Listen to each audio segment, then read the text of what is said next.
নমস্কাৰ শিক্ষাৰ্থীসকল, আশা কৰোঁ তোমালোকে সকলোৱে ভালে আছা। আজি আমি হিন্দী বিষয়ৰ অধ্যায় নং 6 চাই আছাম কি এক পেহচান অধ্যায়টো পঢ়িবলৈ ওলাইছো। আহাচোন আমি সকলোৱে এবাৰ চাওঁ।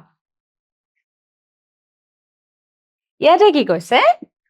पक्की सड़क के बीच से होती हुई गाड़ी धीरे धीरे आगे बढ़ रही थी। মানে পকী ৰাস্তাৰে হৈ গাড়ীখন লাহে লাহে আগুৱাই আহি আছিলে। दोनों ओर के हरे हरे पत्तों वाले पौधों को देखकर शबनम और रोहन खुशी से उछल पड़े। যেতিয়া পকী ৰাস্তাটোৰে গাড়ীখন আগুৱাই আহি আছিলে, দুয়োফালে ৰাস্তাৰ দুয়োফালে हरे हरे पत्तों वाले पौधों সেউজীয়া সেউজীয়া পাতাৰ মানে পাতৰ পৌধা মানে গছ গছ পুলিবোৰ দেখি शबनम और रोहन खुशी से उछल पड़े। एकदम কি হৈছিলে आनंदित হৈ গৈছিলে। क्योंकि पहली बार उन लोगों को ऐसा दृश्य देखने को मिला था। কিয়নো প্ৰথমবাৰৰ বাবে তেওঁলোকে এনেকুৱা দৃশ্য দেখিবলৈ পাইছিলে যে এটা ৰাস্তাৰ দুয়ো কিনাৰত কি আছিলে সেউজীয়া গছ আছিলে। ঠিক আছে, এটা কিহৰ গছ আমি লাহেকে গম পাম। दोनों को ऐसा लगा मानो हरियाली उन लोगों को सामने बुला रही है। দুইটাৰে এনেকুৱা লাগিছে, কাৰ লাগিছিলে? शबनम আৰু रोहনৰ। দুইটাৰে এনেকুৱা লাগিছিলে যে হৰিয়ালি উन्हें बुला रही है, মানে চাৰিওফালে সেউজীয়াময় পৰিৱেশে সিহঁতক আকুৱালি মাতি আছিলে। ঠিক আছে, গাড়ী ধীৰে ধীৰে এক চৌৰাহে पर रुक गई। ঠিক আছে, গাড়ীখন আহি লাহে লাহে এক চৌৰাহে पर, চৌৰাহা মানে চাৰিয়ালি।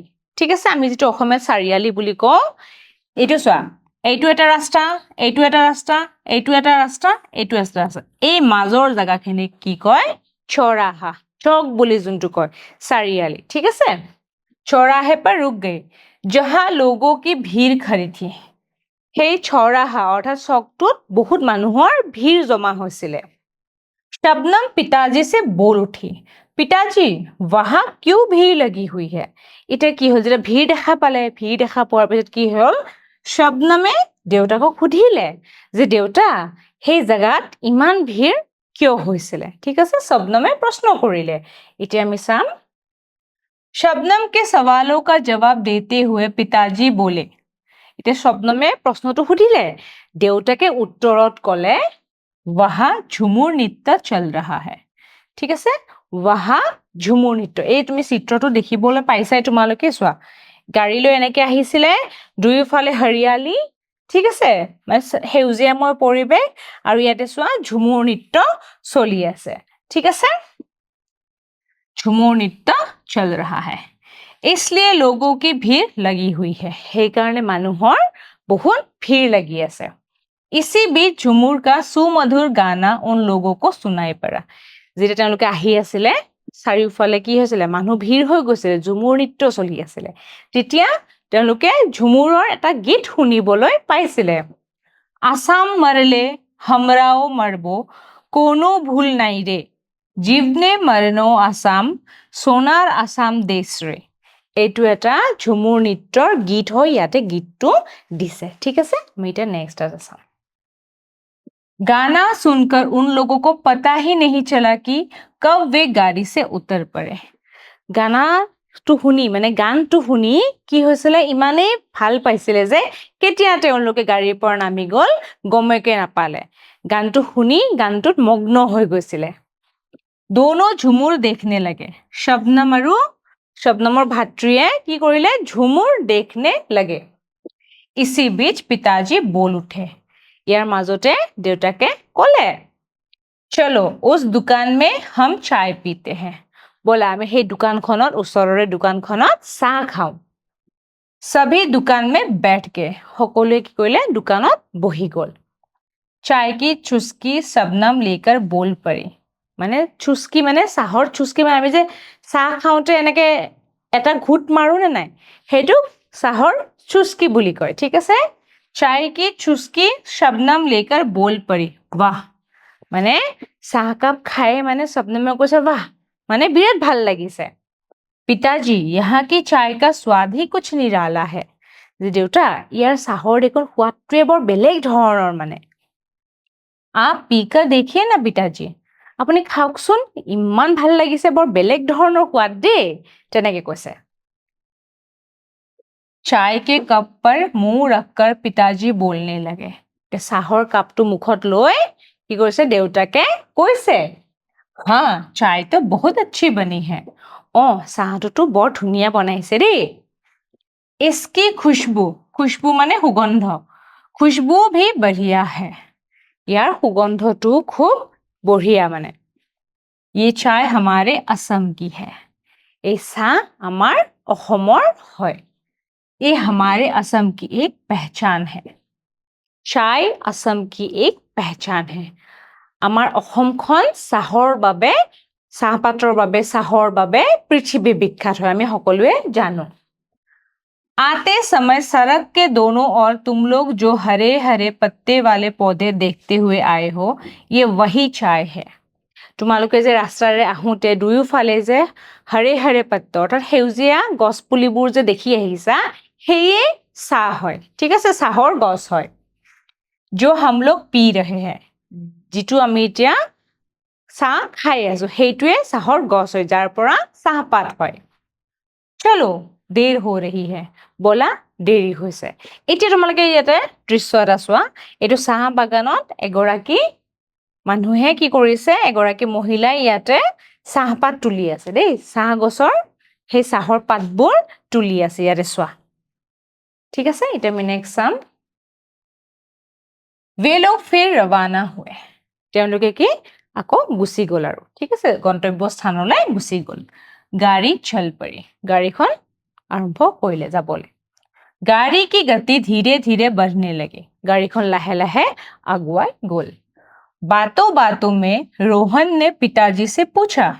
কথাই কথাই গাড়ীখনত যেতিয়া গৈ আছিলে, সকলোৱে কথা পাতি গৈ আছিলে। बातों बातों में रोहन ने पिताजी से पूछा, पिताजी इन हरे हरे पत्तों से चाय कैसे बनती है। এতিয়া ৰোহনে দেউতাকক সুধিছিলে, এই যে সেউজীয়া পাতবোৰৰ দ্বাৰা, এই যে পাতবোৰ ইয়াত যে দেখুওৱা আছে, এই পাতবোৰৰ দ্বাৰা চাহপাতটো কেনেদৰে বনোৱা হয়। ঠিক আছে, हाँ तुमने ये बहुत अच्छा सवाल पूछा है। তুমি কিন্তু এইটো খুব ভাল প্ৰশ্ন সুধিছা দেই। सुनो, चाय के बगीचे से पहले हरे हरे कोमल पत्ते तोड़े जाते हैं। এতিয়া প্ৰশ্ন আহিব পাৰে যে চাय कैसे बनते हैं, গতিকে আমি লিখিব লাগিব, এইটো ইম্পৰ্টেণ্ট হয়। चाय के बगीचे से पहले हरे हरे कोमल पत्ते तोड़े जाते हैं। ঠিক আছে, চাহৰ বাগিচাৰ পৰা প্ৰথম ষ্টেপটো কি হয়, চাহৰ বাগিচাৰ পৰা সেউজীয়া সেউজীয়া কোমল পাতবোৰ প্ৰথমতে ছিঙি অনা হয়। ये काम चाय मजदूर लोग करते हैं। মানে চাহ শ্ৰমিকসকল, এইসকল চাহ শ্ৰমিক হয়, চাহ শ্ৰমিকসকলে এই কামখিনি কৰে। इतने में शबनम खुशी से चिल्ला उठी। এইখিনিতে শবনমে একদম আনন্দতে কি হাল্লা কৰি উঠিছে মানে, হা। अरे भैया देखो तो वे महिलाएं एक साथ चाय की कोमल पत्तियां तोड़ रही है। अरे मैं কৈছে, ভাইটি চাচোন, वे महिलाएं, হা মহিলাসকলে, তোমালোকে চাহ বাগানত মহিলাসকলে মূৰত এনেকুৱা এটা লৈ পেলাই পিছফালে বাকেটৰ দৰে, ঠিক আছে, বাকেটৰ দৰে লৈ পেলাই কি কৰে, এনেকে পাতবোৰ ছিঙি ছিঙি এনেকে এনেকে পেলাই পেলাই দিয়ে। তোমালোকে নিশ্চয় দেখিছাই, হয়নে? महिलाएं एक साथ चाय की कोमल पत्तियां तोड़ रही हैं। চাহৰ পাতবোৰ ছিঙি আছে। कितनी अच्छी लग रही है, ইমান ধুনীয়া লাগিছে। এনেকুৱা এটা টুকুৰিৰ দৰে লৈ পেলাই চাহৰ পাতবোৰ এনেকে ছিঙে আৰু এনেকে এনেকে পেলাই দিয়ে, হয়নে? हाँ हाँ वे बहुत अच्छी लग रही है। ইমান ধুনীয়া লাগিছে তেওঁলোকক। रोहन बोल पड़ा, रोहने কৈছে। पिताजी दोनों की बातों को आगे बढ़ाते हुए कहने लगे। দেউতাকে দুইটাই কথা পাতি আছিলে, কথাটো আগবঢ়াই আৰু আৰম্ভ কৰিলে।